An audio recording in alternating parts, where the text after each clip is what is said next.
Okay, so let's take a look at how to divide using the box method. A couple of things you will need to know: your multiplication facts, how to subtract and regroup possibly, and place value. Okay, so let's look at our first practice problem. 456 divided by 6. Looking at my place value, I know I need 3 boxes.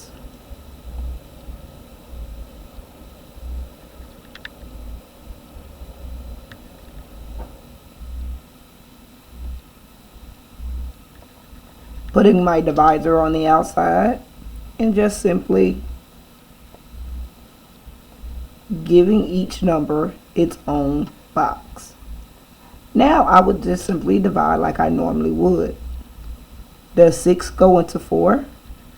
No. So I will simply put my 0 as my placeholder. I know that 0 times 6 gives me 0. And then I would subtract like I normally would. 4 take away 0, I get 4. Next, I would bring that 4 to my next number, which is my 5, creating a 45. Now, how many times can 6 go into 45? 7 times. 7 times 6 gives me 42. Subtract 45 from 42, and I get 3. Next, I would bring my 3 over, just like I did my 4. Now, how many times can 6 go into 36? 6 times. 6 times 6 gives me 36. And now I have 0. So in this case, my answer was 76.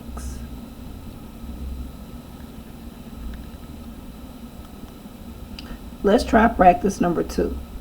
On the last one, I forgot to mention my T-chart. So remember, if you need to make a T-chart of your numbers, feel free to help you with your multiplication.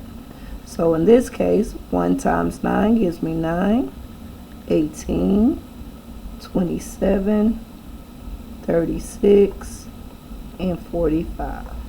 Just in case we need it when we're dividing.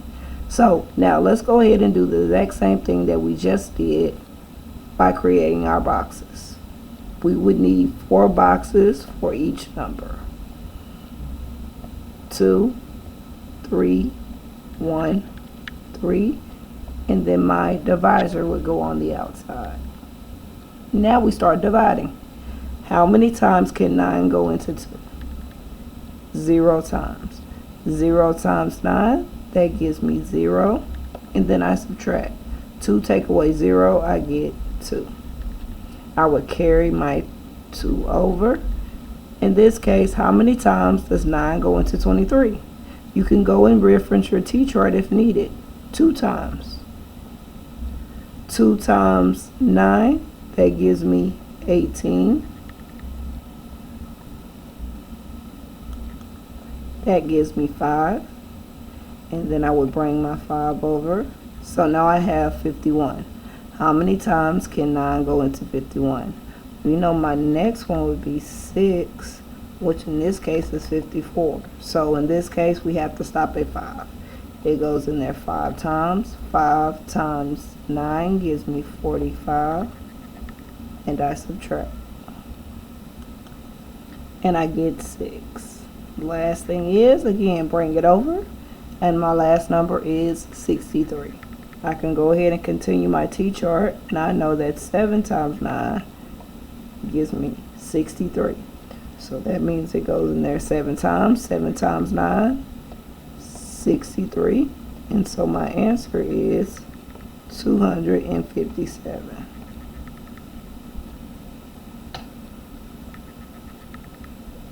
Let's try one more. Okay, let's go into our final practice problem. So again, looking at your place value, this is just another way that we would divide as a fraction. So remember, top in, bottom out. So in this case, my 12 is going to be my divisor. So again, I would need 4 boxes.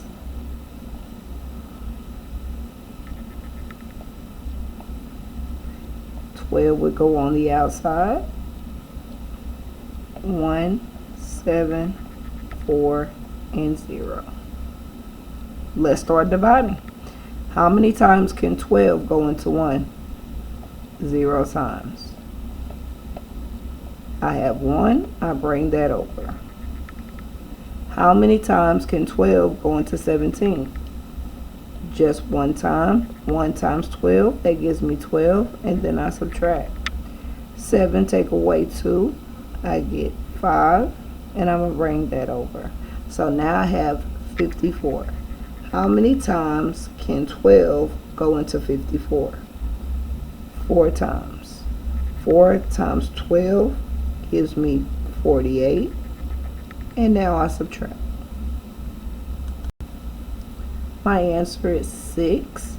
And the last thing is, of course, I bring that 6 over. So now I have 60. How many times can 12 go into 60? 5 times. 5 times 12 gives me 60. And so in this case, my answer is 145. Okay, mathematician, so you know what time it is. It's time for some independent practice. Try these. Pause for independent practice at this time.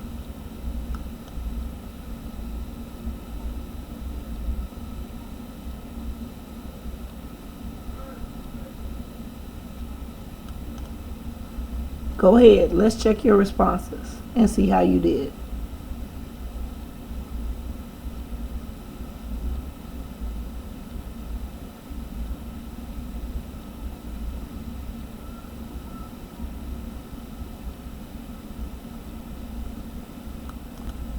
Okay, well, hopefully you did well, and until next time,